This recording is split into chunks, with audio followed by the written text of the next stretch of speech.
debate antes aí, pode ser? É tudo sucinto. Então, passo a palavra primeiramente aí ao deputado Valdir Cobalchin, aí, que pela ordem foi o primeiro. Obrigado, senhor presidente, deputado Maurício, deputada Ada de Luca, deputado Bruno Souza,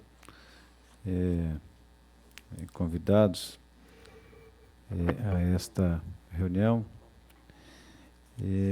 representando a nossa Polícia Federal, deputada Paulinha. Estou com um projeto do deputado de autoria do deputado João Amin, projeto do número 266.3/2019, e cuja ementa institui o Dia Estadual do Bombeiro Voluntário. Embora não seja bombeiro, gostaria de ter sido. E acredito que todos nós, na nossa infância, tínhamos o sonho de ser bombeiro, e esse sentimento, ele só aumentou de admiração que sempre tive aos bombeiros, sejam eles militares, sejam eles voluntários, sejam eles comunitários.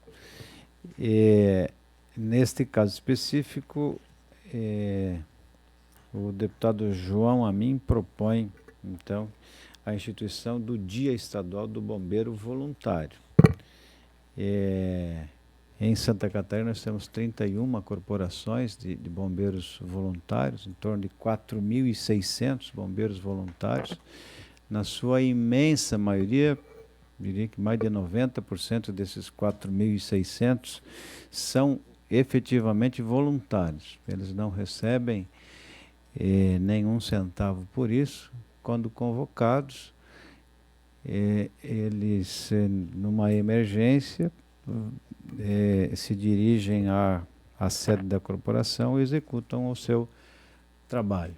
É uma instituição que merece do Estado o devido amparo e também desta casa, no sentido de que essas cidades que hoje são atendidas pelos bombeiros voluntários, né, possam permanecer, né, com eles na atividade, protegendo o patrimônio, protegendo as pessoas, que efetivamente é o maior patrimônio que temos. Estão presentes em muitos países e também em muitos municípios de outros estados, e obviamente que o meu parecer, o meu relatório é pela aprovação, por entender efetivamente da importância do projeto, e eles merecem.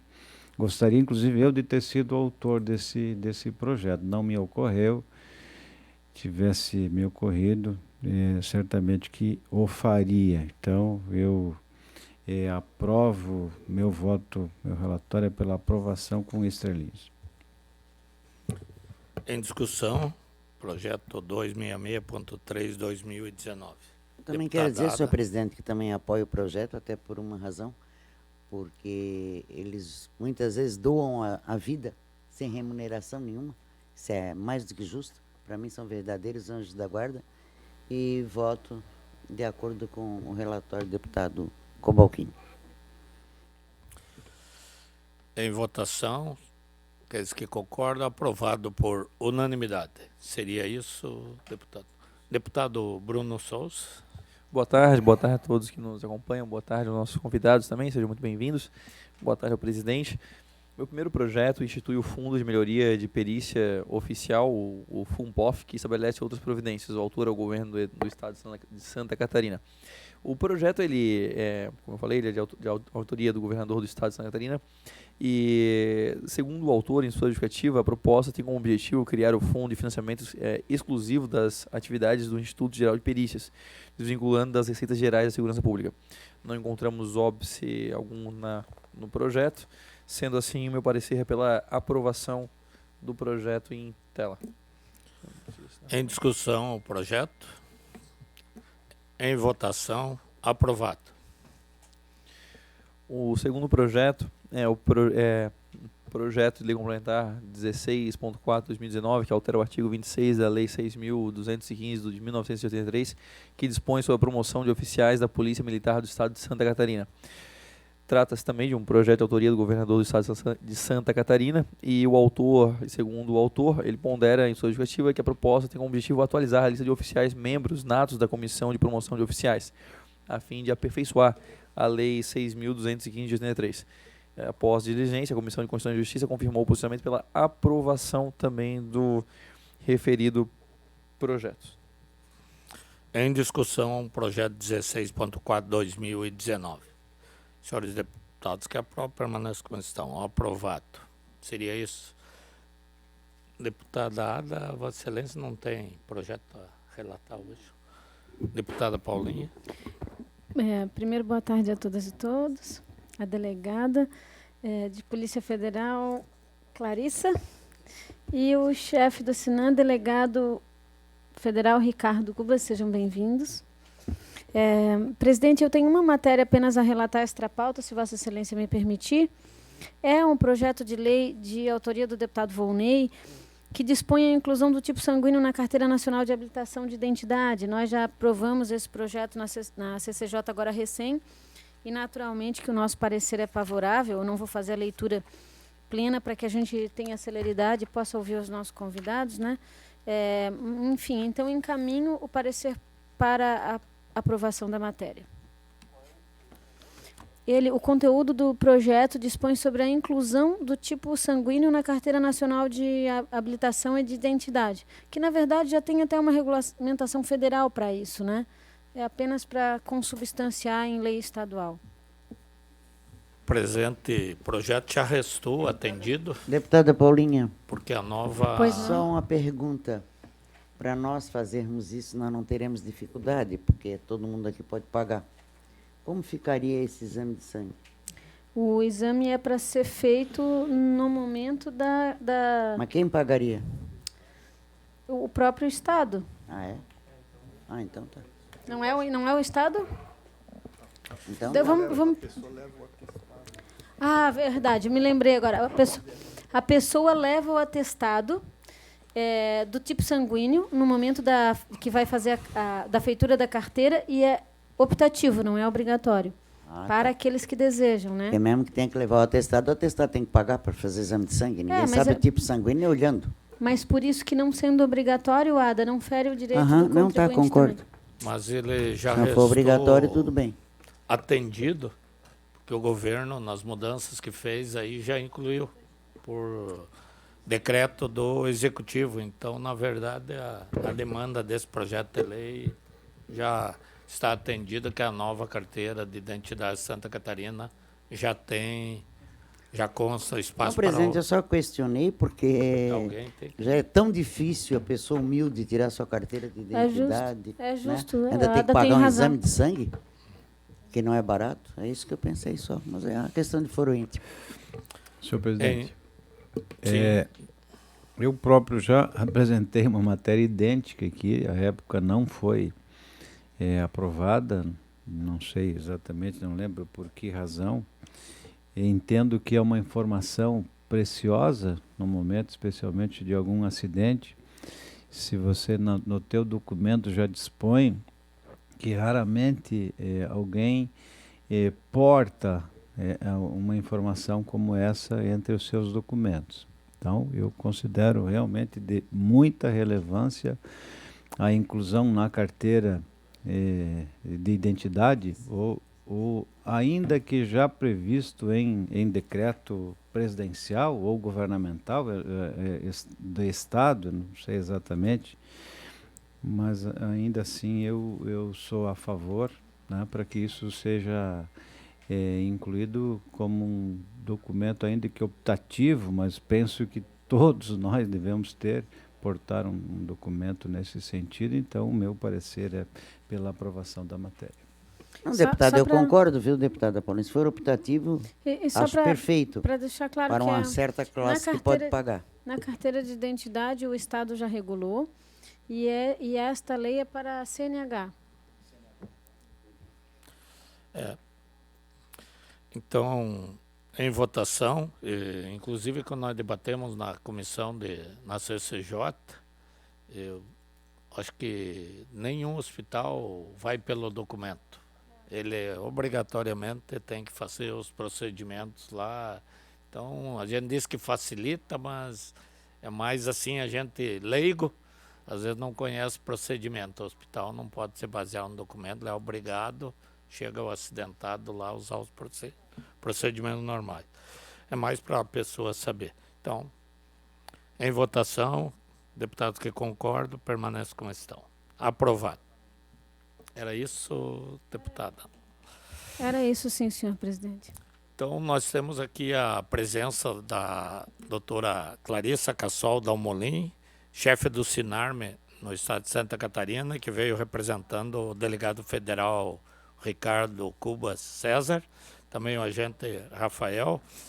E, doutora Clarissa, o convite foi até porque o deputado Bruno Souza é um ferrenho defensor aí de projeto de lei, e assim como a grande maioria dos deputados dessa casa entendem, claro que com o conhecimento de Vossa Excelência nós vamos de repente aproveitar para outras informações, mas que os agentes socioeducativos deveriam ter o direito ao porte de arma.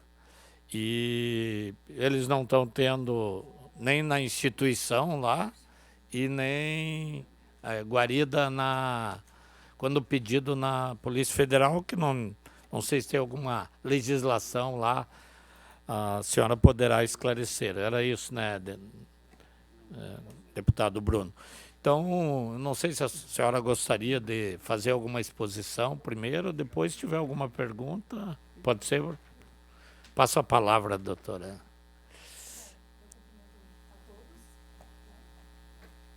No verdinho ali. Boa tarde a todos, deputado. Aos ouvintes também. Bom, eu vim esperando que vocês me questionassem alguma coisa, mas posso explanar, sim, inicialmente. Não é exatamente uma verdade dizer que a Polícia Federal tem negado o porte de arma de fogo para defesa pessoal aos agentes socioeducativos. Havia uma postura da administração anterior, no sentido de não concedê-lo, mas na atual gestão o posicionamento passou a ser outro. A Lei 10.826, no artigo 6º, no inciso 7º, prevê o porte funcional aos agentes prisionais dos quadros efetivos. E o entendimento da Polícia Federal, e não só da Polícia Federal, mas, enfim, é de que os agentes socioeducativos não se enquadram nesse inciso. Portanto, não existe a previsão de porte funcional na Lei 10.826 aos agentes socioeducativos.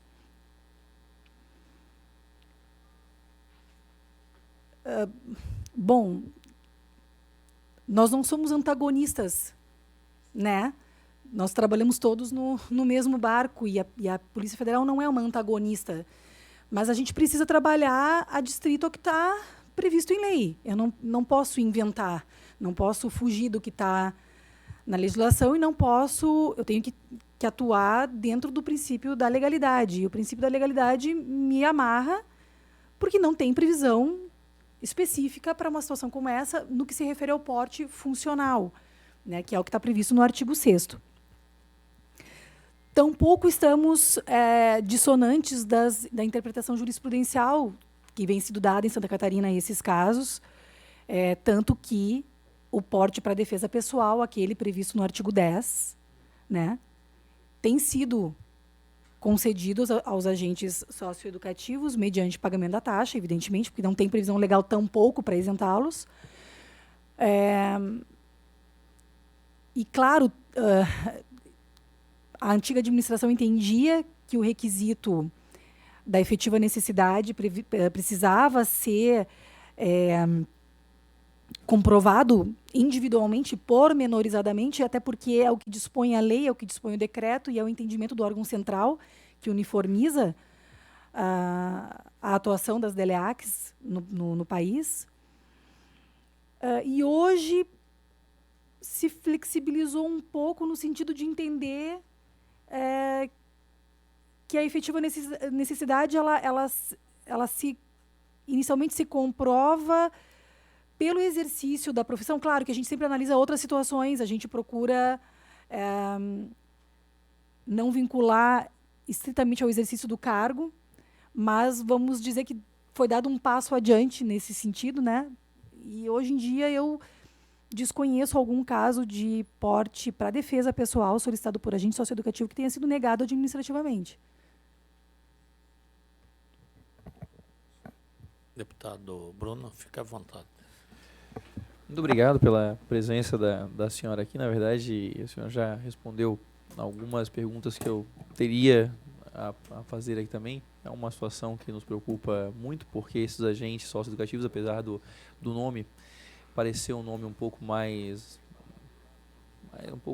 suave do que um agente prisional, na verdade o que esses agentes fazem é lidar com jovens que são faccionados, que a senhora conhece muito melhor a realidade talvez do que eu mesmo, né? São jovens que obviamente com uma alta periculosidade também oferecem muito perigo para eles, principalmente em situações como que eles vivem hoje, falando dos casos aqui, onde muitas vezes decisões judiciais tanto quanto incomuns e extraordinárias fazem eles quase como um Uber de delinquente, tendo que levar esses jovens até as suas residências, onde, claro, todos conhecem, e aí está a sua facção, e esses agentes às vezes têm que levar lá. Então a nossa preocupação era justamente com a garantia desse porte. Nós sabemos que o entendimento vem realmente mudando por parte do Sinarme. A nossa grande questão era saber se existe essa possibilidade de ser não apenas o porte de defesa, mas um porte funcional também existe, já que até a jurisprudência vem sendo nesse sentido de igualar o agente prisional e o agente socioeducativo. Se existe como administrativamente fazer essa equiparação ou essa interpretação, ou se depende realmente apenas de uma alteração legal e aí na lei federal, enfim, ou como já existe em alguns estados nos próprios estados. Tá. Deputado, na verdade, as decisões jurisprudenciais elas não estão igualando agente socioeducativo com agente penitenciário, não é bem isso. O que o judiciário tem entendido é que se entenda por atendido o requisito efetiva necessidade, né, para aqueles casos de pessoas que exerçam o cargo de agente socioeducativo. A gente esbarra numa questão legal, né? A Constituição Federal ela trata de maneira clara que questões relacionadas a armas são de competência legislativa exclusiva da União. Então, a gente tem uma lei federal, a 10.826, que tem ali um rol taxativo. Eu não tenho como fugir desse rol, eu não tenho como... Mesmo porque, e essa é uma questão interessante, eu até me questionei, conversei com o Teles antes de vir para cá, o que exatamente a Assembleia Legislativa e os colegas esperam da Polícia Federal nesse sentido, porque não há muito o que fazer na esfera administrativa. A Polícia Federal não concede porte funcional. O porte funcional ele é prerrogativa da instituição de vinculação. Então, se tu fores buscar, me perdoe a informalidade, mas se fores buscar a legislação que trata do assunto, vais ver que assim, são casos muito específicos, como dos guardas portuários, por exemplo, que a Polícia Federal concede um porte funcional. A Polícia Federal não concede porte funcional, concede porte para defesa pessoal. Então, assim, eu vejo... tanto é verdade que hoje em dia está em discussão, né, a constitucionalidade da Lei Complementar Estadual de 2009. A gente estava até aqui vendo o número, não vou me recordar agora, mas está em debate, né, por enquanto com 3 votos a 2, pela inconstitucionalidade, que prevê justamente o porte para os agentes socioeducativos, justamente porque é matéria de competência exclusiva da União e existe uma lei federal que trata do assunto. Então, a gente não pode passar por cima dessa questão, né? Então, claro, existem posicionamentos para todos os lados, existem... existe ali, até nem sei... Lembra quem foi que votou pela inconstitucionalidade? Foi o... O princípio está... Tá 3-2. Não deu. 3-2, 5-3, na verdade. Não deu aqui. Aí, Foi aqui. Está 5-3, né? Faltando votos do ministro Gilmar Mendes, Toffoli e Celso de Mello. Na verdade, já é um avanço você ter 3 votos a favor, porque sempre quando essas matérias eram colocadas em pauta no Supremo, porte de arma de fogo deferido por uma lei estadual, né, por uma categoria específica não elencada na 10.826, sempre você via uma votação por unanimidade, justamente pelo fato da questão da competência da União para legislar sobre direito penal, e se o Estado dá o porte, ele fala que aquela pessoa, portanto, não está cometendo crime. Então, a relação seria essa. Então, assim, esses 3 votos, que foi do ministro Fux, Barroso e Alexandre de Moraes, isso já foi um avanço. Ele cotejou com a questão da segurança pública, do risco efetivo que os profissionais sofrem no exercício da função. Né? Só que o ministro Gilmar Mendes pediu vista. A grande questão que está sendo debatida aí é se essa lei de 2009, essa lei catarinense, ela é constitucional ou não. Justamente pela questão específica de haver uma necessidade, né, ou não da União, do Congresso Nacional, no caso, legislar sobre o tema. Né? Enfim, o que se pode dizer assim, que a gente tem uma lei estadual hoje, né, de 2009, que está sendo discutida, né? Ela não foi declarada inconstitucional ainda, e assim, se a lei ela já nasce com uma presunção de legitimidade, constitucionalidade, a gente até comentou anteriormente, já de repente deveria o Poder Executivo estar autorizando esses portes, porque está, né, enfim, tá em votação ainda, né? Mas o porte funcional já poderia ter sido emitido pelo órgão estadual, né, responsável. É a questão que se coloca. Por que acontece? Quando se fala, às vezes, na questão de o porte funcional da Polícia Federal, o que se poderia fazer? Como a Helena Clarissa falou, o superintendente ele já está entendendo que o fato dele ser agente socioeducativo por si só, sem trazer nenhuma outra informação, o que antes não acontecia, né? Era necessário trazer fatos concretos que comprovassem o risco. O que se viu atualmente é que, na verdade, o fato de ser socioeducativo, agente socioeducativo, ele por si só, ele já traz um risco intrínseco à vida desse profissional. Então, não se faz mais nenhuma outra exigência. Comprovou que é o servidor público, ok.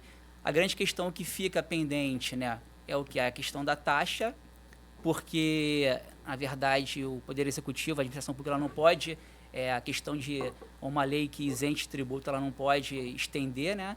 Então, nós ficamos amarrados também nesse ponto, né? Não, tem uma série de outras questões também, porque o porte funcional te garantiria uma série de prerrogativas que um porte para defesa pessoal não te garante. Tu não pode trabalhar, tu detém um porte para defesa pessoal, tu não pode trabalhar armado.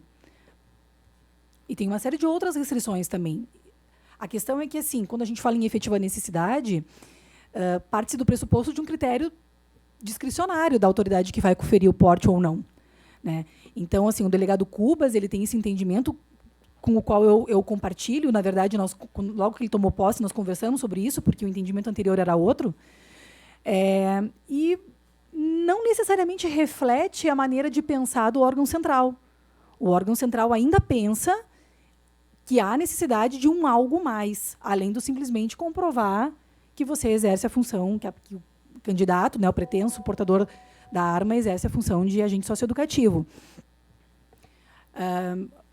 Enfim, a questão da isenção da taxa, o judiciário também não tem isentado, né, tem concedido o porte para defesa pessoal, o porte do artigo 10, não tem isentado. E, assim, eu estava falando com o Teles, a questão o Alexandre de Moraes, ele traz uma interpretação outra do inciso 7º. Ele tenta colocar a questão dos agentes prisionais de forma a englobar agente penitenciário e agente socioeducativo, né? Mas é uma interpretação. Cada um tem a sua. A gente precisa esperar para ver o que vem disso aí. Mas, de qualquer maneira, se tu parares para pensar, um agente penitenciário efetivo, concursado, ele recebe lá a sua carteira funcional, onde aparece que ele tem o porte de arma de fogo. E esse documento é expedido pelo órgão de vinculação, né? Assim como a minha carteira funcional, assim como a carteira funcional de um magistrado, né? Se o Estado não o faz, é porque entende que o agente penitenciário contratado temporariamente não se enquadra no inciso 7º, e que os agentes socioeducativos tampouco se enquadram. Porque se o Estado entende que se enquadra e que tem uma prerrogativa legal nesse sentido, por que não expede uma funcional conferindo porte funcional para essa categoria? Tu entende? É uma questão que... E do ponto de vista da senhora, então, caberia uma interpretação do Estado. O Estado teria poderia fazer essa... Não, eu entendo que o Estado não poderia, porque existe um entrave só para deixar claro legal. que... Sim. O que eu quero dizer assim, é que a questão foi legislada e se garantiu uma prerrogativa a uma determinada categoria em dissonância com o que está na lei federal. Então, assim, como eu, delegada de Polícia Federal, vou fazer um parecer suprindo uma falha que precisa ser suprida, não por mim. Né? A falha não tá no parecer que eu faço, eu me baseio no que está na lei. E a lei não confere o porte por prerrogativa de função aos agentes socioeducativos. E nem aos agentes penitenciários temporários. Sim. Porque se fosse de outra forma, o próprio Estado confeccionaria uma carteira funcional e atribuiria à pessoa que ele contratou. Doutor, eu entendo perfeitamente sua posição. Fui secretária de Justiça por quase 8 anos, né, do governo Raimundo Colombo. E quando eu deixei a secretaria e voltei para a Assembleia, porque eu era deputada também, o PL, que eu até quero que tu juntes ao teu, que eu também sou, eu acho que eles têm necessidade desse porte de arma, até pelo que eu vi, né, as coisas que eu presenciei, eu vivi ali dentro, né. É o PL 172.9 de 2018. Deu entrada dia 26/6/2018. Tá na CCJ, parada. Porque eu, como sou advogada também enxerguei tudo isso aí. Eu digo, meu Deus, se Brasília não decidir... Nós temos aí o projeto de lei em andamento para alterar a Lei 10.826, né? Inclusive, tem uma série de emendas já... nós estávamos falando agora que já ultrapassa... 120 emendas. Uma centena. Então, quem sabe não seria esse o momento, essa a oportunidade de buscar que essa categoria... Sim. Lá, é o que eu conversei com alguns seja agentes contemplada. que vieram conversar comigo. Vocês agora têm que ir para cima dos deputados federais fazer pressão. Na verdade, eu nem queria abordar a questão da constitucionalidade, porque eu tenho uma interpretação também distinta dos senhores e de acordo com os 3 também ministros. Mas, enfim, não era essa a questão aqui, porque eu sabia que a nossa interpretação seria diferente, era mais na parte do âmbito administrativo mesmo e de se haveria algo que nós aqui, administrativamente... Não, deputado, aquilo que a gente pôde fazer... e eu entrei na DELEAC, eu assumi a DELEAC em fevereiro de 2018, na gestão da delegada Paula. Ela tinha um entendimento em relação a isso, e eu preciso respeitar, porque, afinal de contas, quem defere o porte é o superintendente, não é o chefe da delegacia. Eu sou mera parecerista, né? Eu apenas digo que os requisitos foram cumpridos ou não, e, enfim, posso me manifestar, né, expondo qual é o meu ponto de vista, mas quem decide não sou eu. Então, bom, enfim, o entendimento da doutora Paula era naquele sentido. Quando o delegado Cubas assumiu, eu voltei a tocar no assunto, porque eu realmente entendo que, se a gente confere o porte ao agente penitenciário temporário, que no caso é o que nós avaliamos ali, o porte para a defesa pessoal, né, que a gente poderia ter um olhar diferenciado também para essa categoria. Tem um pouco mais de sensibilidade nesse sentido, né? E o delegado Cubas concordou. Então, assim, aquilo que é possível de se fazer nesse momento já é feito administrativamente, né? Os portes são apreciados, comprovada o exercício do cargo, seja na condição de servidor efetivo ou não. o parecer é pelo deferimento, o meu parecer.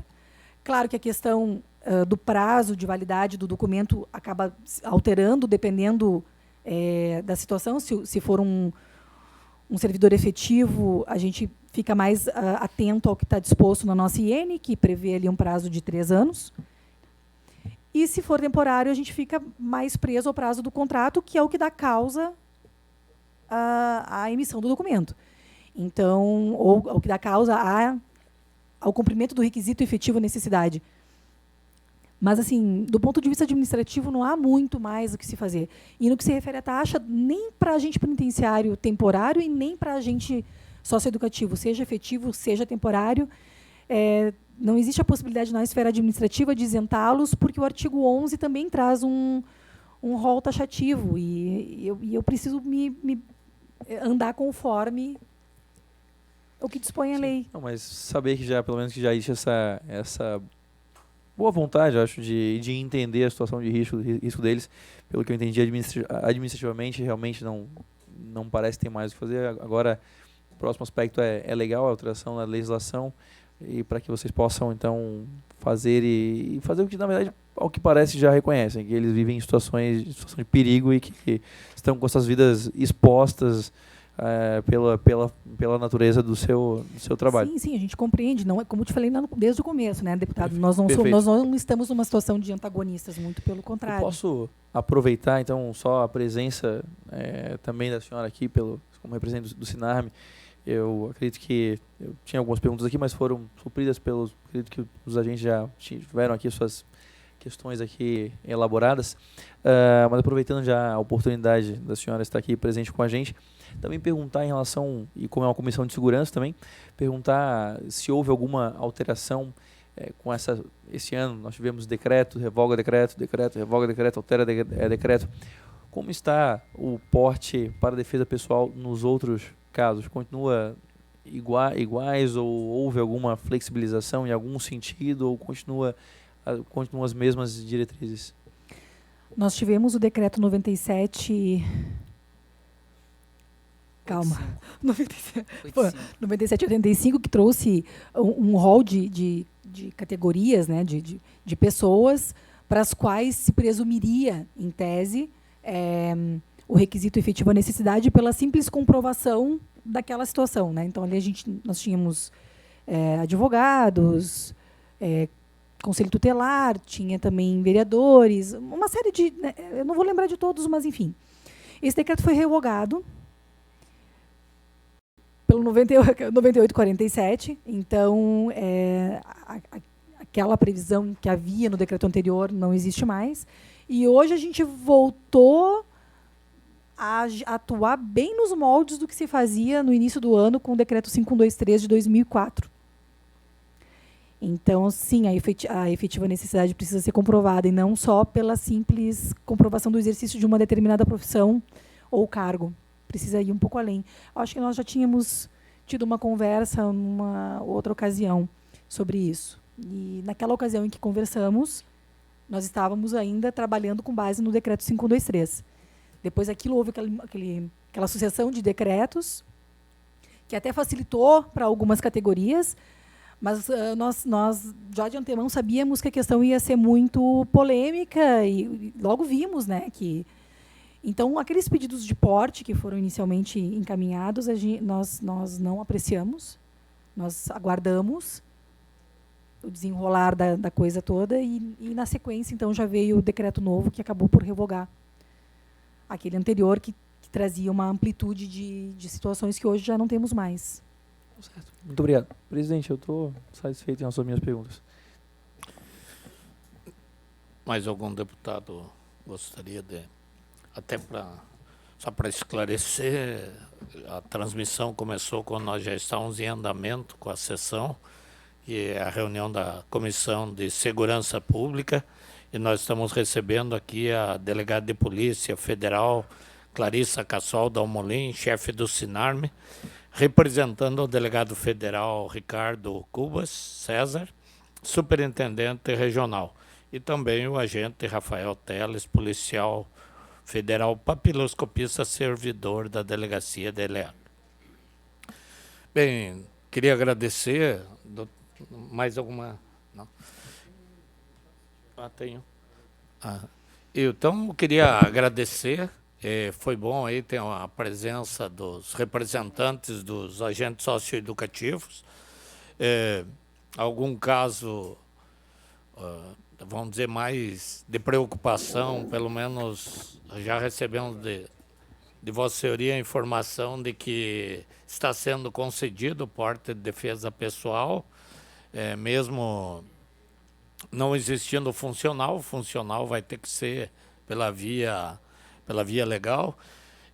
O custo hoje de um porte ele é muito elevado em taxas ali na Polícia Federal. 1.466 é o valor. 1.400. Mas essa taxa ela só é cobrada depois de apreciado o processo. Depois de... Tá. Sim. Presidente, só uma questão de ordem. Nós podíamos só votar esse projeto ali que nós liberamos a deputada Ada para o compromisso médico. Dada a idade, não dá para atrasar no médico. Vamos liberar a convidada aí, já votamos então, deputado. Não sei se a doutora queria fazer mais alguma explicação, teria alguma coisa? Na verdade não. Eu talvez possa esclarecer só mais uma questão. Recentemente nós tivemos um mandado de segurança em que a manifestação da minha substituta, no caso, eu estava em férias, ela até explanou naqueles autos que o posicionamento do atual superintendente era no sentido de reconhecer a efetiva necessidade, que havia mudado o entendimento da superintendência. E no ensejo desse mandado de segurança, a AGU se manifestou, contrária, inclusive, ao entendimento da SR Santa Catarina. Na verdade, eu acho que ali houve uma confusão, porque talvez tenham entendido que a SR estava concedendo o porte funcional aos agentes socioeducativos, o que não é esse o caso, né? A gente acabou até tendo que prestar um esclarecimento para dizer que, então, mais uma vez, o porte para defesa pessoal, no critério efetiva necessidade, que é um dos requisitos, ele tem caráter discricionário, né? E que cada autoridade que for apreciar o processo e que for deferir ou não a expedição do documento e que vai avaliar a seu juízo da maneira que entende, justamente por ser discricionário e, portanto, subjetivo, né, se está atendido ou não. Então, por enquanto, Santa Catarina está nessa linha. Bem, eu agradeço, fico feliz por esse pensamento em nome até dos agentes socioeducativos, porque é uma visão da realidade da segurança pública e, como bem disse Vossa Senhoria, é uma decisão, é discricionário, né? Mas que o superintendente e a doutora Clarissa tenham esse posicionamento. Então, até é bom para os agentes que efetivamente quiserem o porte de defesa pessoal, fazer o requerimento nesse momento, porque a mudança da delegada-chefe do SINARME, esperamos que não ocorra, ou do superintendente, pode mudar esse pensamento aí e continuamos na luta daí pelo... Não é responsabilidade nenhuma dos senhores, mas eu só lamento que a taxa seja tão alta, né? Visto que nossos agentes já expõem a sua vida e ainda tem que sair pela natureza do que fazem, ainda arcar com uma taxa de R$ 1.500. E aí, claro, não é da responsabilidade dos senhores, não é isso, mas quero apenas expressar meu lamento em relação a isso, porque para garantir e proteger a sua própria vida, né? Então, obrigado.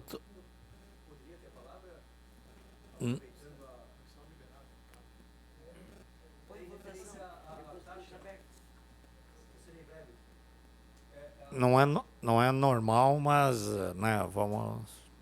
O artigo 11, ele excepciona a cobrança da taxa, fazendo referência ao artigo 6º, que fala da escolta, né? Artigo 6º, inciso 6. 7, exatamente, 7. Profissionais, escolta nada. Exatamente.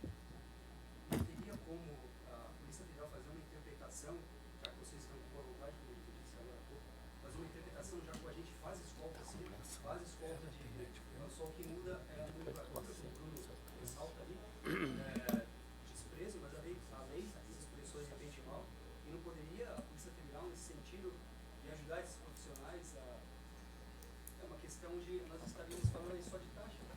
Não, mas não é só uma questão de taxa, porque, na verdade, o artigo 11 remete ao artigo 6º, inciso 7º, que fala justamente do porte por prerrogativo de função. Então, se eu reconheço que o agente socioeducativo... Na verdade, eu preciso reconhecer primeiro que o agente socioeducativo tem direito ao porte por prerrogativa de função, para depois entender que ele está dispensado da... Olha, eu não vi nenhuma decisão no sentido de isentar agente socioeducativo do pagamento da taxa. Nenhuma. Mas equiparando, eu digo. Não equipara. Não equipara. Só reconhece que a função exercida pelo agente socioeducativo, ela implica em risco os mesmos riscos que implicam a do agente penitenciário. Não é no sentido de equiparar, não. É de reconhecer a efetiva necessidade pelo simples exercício do cargo. Entende? A questão da isenção da taxa realmente não cabe nem à Polícia Federal discutir essa questão. Obrigado, doutora, inclusive, pela bondade aí de atender o pedido do nosso agente lá, que né, nós estamos aí para ajudar. Então, eu queria agradecer, pode ficar à vontade, o agente Rafael Teles também. Obrigado, não sei se queria fazer alguma...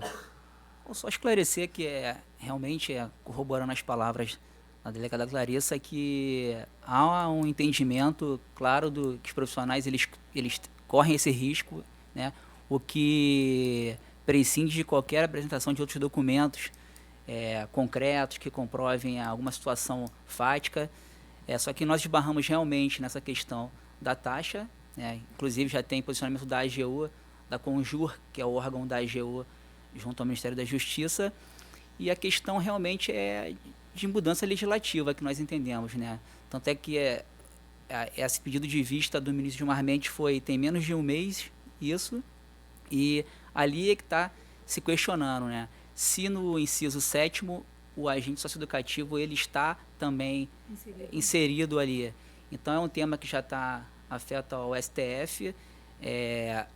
Na proposta que está para ser votada no Congresso Nacional, o relator aceitou, se não me engano, 2 ou 3 emendas que constam, que inserem o socioeducativo ali no inciso 7º das categorias. Eu acho que é uma saída, né, do que a gente vê hoje da necessidade dos profissionais.